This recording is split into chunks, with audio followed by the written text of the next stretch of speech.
All right, good morning, good evening, good afternoon, ladies and gentlemen, citizens of YouTube. This is Pastor Dow. And let me go ahead and answer this question real quick because, you know, it's mentioned to me quite often, and I just thought I'd go ahead and address this. The reason why people are being drawn to me, this pastor right here of the Straightway Truth, is because I talk about somebody else and not myself. I boast about him and not myself. And the work that I do is about him. And I am instrumental in teaching the people about him. And when people finally come here and they see me, they see that there's really truly no difference with exception of the person, Pastor Dow, as opposed to the preacher, Pastor Dow. They understand the difference in the dynamic of ministering, preaching, and teaching. And when people meet myself and Sister Carol, there's an immediate connection there. They get it. They understand it. They do not sense that I have some type of motive or some type of an agenda, underminingly, to deceive the people. They don't get that. When they come here and they're invited to our home, they see that this man's words lines up with his lifestyle. And they know I'm not playing games. And so therefore it gives people a confidence.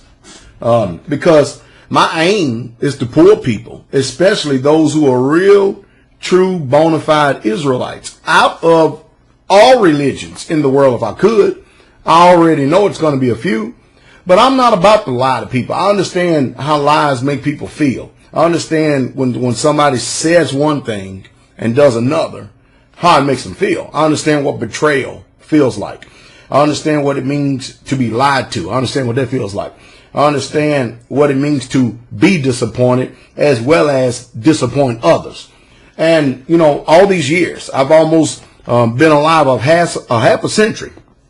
And if I have not learned anything after all these years on this earth, then what a wasted life. What a literal wasted life that has been.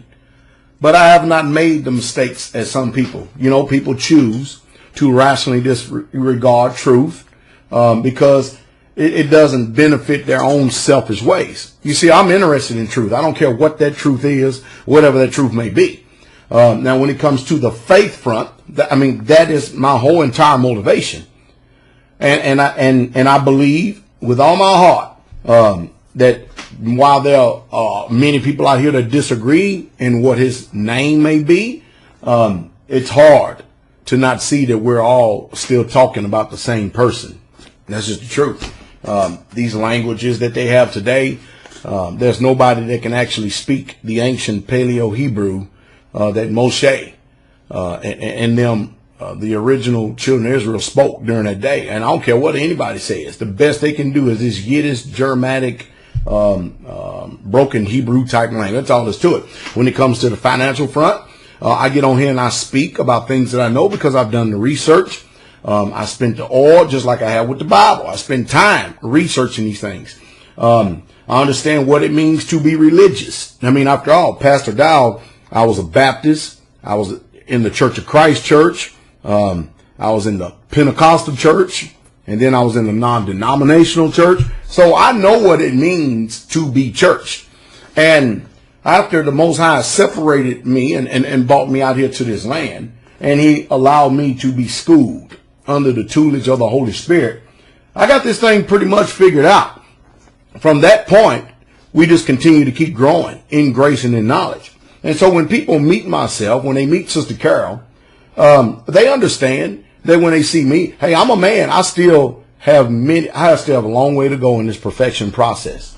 But they see a man that is sincere. They see a woman that is sincere. Sister Carol and I, like many of you, we've made many mistakes in life. I mean, many of them. But you know, the difference with us is that we just don't sit back, bellyache, moan, bawl, squall, and cry. And I definitely am not going to live under condemnation under any man who is breathing the same air and has blood flowing through his veins and walks on the same earth and eats the same food that I do. I'm not about to let any man's judgment persuade me, any way, shape, fashion, or form, to get me off course from the course that we're on. So we go out and we strengthen people. We believe that. And I believe that religion, there's some militant people. Religion has people do some crazy stuff. The things that we've come to, the knowledge of the truth that we've ascribed to and came to, it came because of much experience, much prayer, much understanding. And so whether it be on the political, the social, the economic, so most people term it as the religious front. When you hear me talk about certain things, ladies and gentlemen, that's because I only talk about the things that I know. I dare not stretch myself beyond measure and talk about things that I'm not familiar with and I have not educated myself in. I would look like a fool, wouldn't I? And I wouldn't expect anybody to listen to a fool. So, I don't use past shortcomings and faults. I don't use anything or any ramification of the flesh to keep me from going on to perfection. As a matter of fact, every obstacle and everything that I've ever encountered in my life, I've always used it as a means to negotiate that obstacle, step right over it, and to continue to go on and grow stronger, but learned from the mistakes of the past. And that's what I've done. And I'm going to continue to keep growing in that grace and in that knowledge. And I'm going to continue on that perfection process. But it does me no good to just keep it between, to myself and my little family. The Most High, Yah's giving me utterance. He's giving me understanding.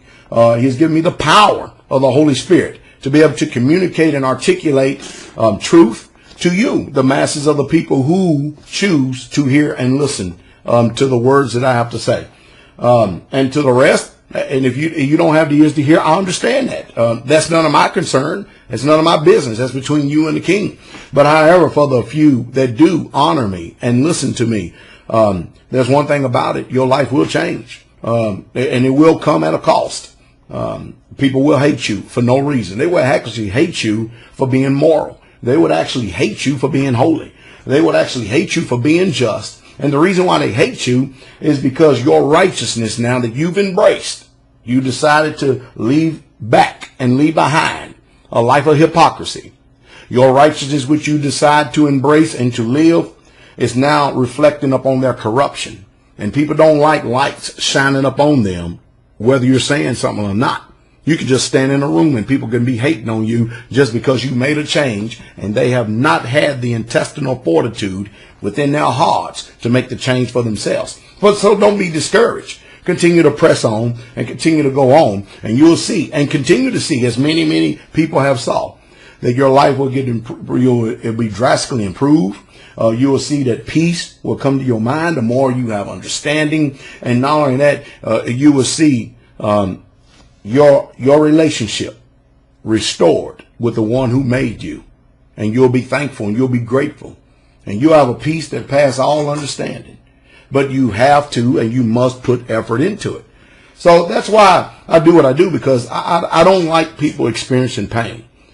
And I understand that many of our minds have been shaped by our environments, and most of us have not lived in healthy environments. So it is my hope that I've said something here to stimulate your mind, your conscience, to help you and persuade you to go on and continue on in the faith. Life is entirely too short to live each and every day in misery, especially when deliverance is available.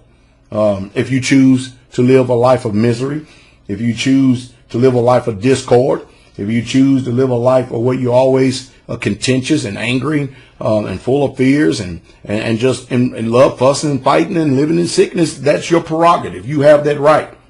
If you choose to serve another god, foreign gods, that's none of my business. That you have that right. If you choose to ignore me on the financial front, and continue to trust in this system, and the Federal Reserve notes and the fiat currency, that's none of my business. I really don't get upset about it. My inspiration here is to inspire people who have the ears to hear, and not those of you who don't have the ears to hear. I will tell you this, by my own admission and definition, informed, intelligent people listen to me, and that is just the truth. And I have people from all different walks of life, from doctors, lawyers, engineers, nurses, housewives, people who cut lawns for a living, framers of houses and stuff, homemakers, people who own their own businesses. I have a diverse group of people that listen to me all across the board, and that lets me know one thing, that if you're able to hear me, you do have the spirit of truth. That's all there is to it. Now, can people disagree with that statement? Sure, that's their right. That's their prerogative. But why even waste time sitting over here listening to someone who you don't even agree with? I mean, it's simple. Just click the video and go somewhere else. I mean, why even get yourself all in an uproar and stirred up? You understand? It doesn't make any sense. I mean, come on. Isn't life too short for that? But those of you who do hear, more will be expected of you, because much is given, much is required. And I expect for you to attain peace. I expect for you to ensure peace and pursue it. I expect you to continually to grow. And not only that, when you have been strengthened, I expect you to actually go and strengthen somebody else who may have the ears to hear. I don't think there's nothing wrong with that.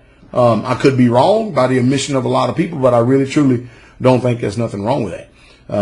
I hope that you get it.